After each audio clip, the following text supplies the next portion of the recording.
స్వార్థం కలుషితం అయ్యే ఈ జీవితం ఇక చాలునయ్యా ఈ నాటకం లయకారక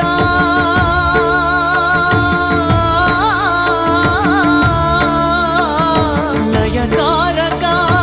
ఇక చాలిక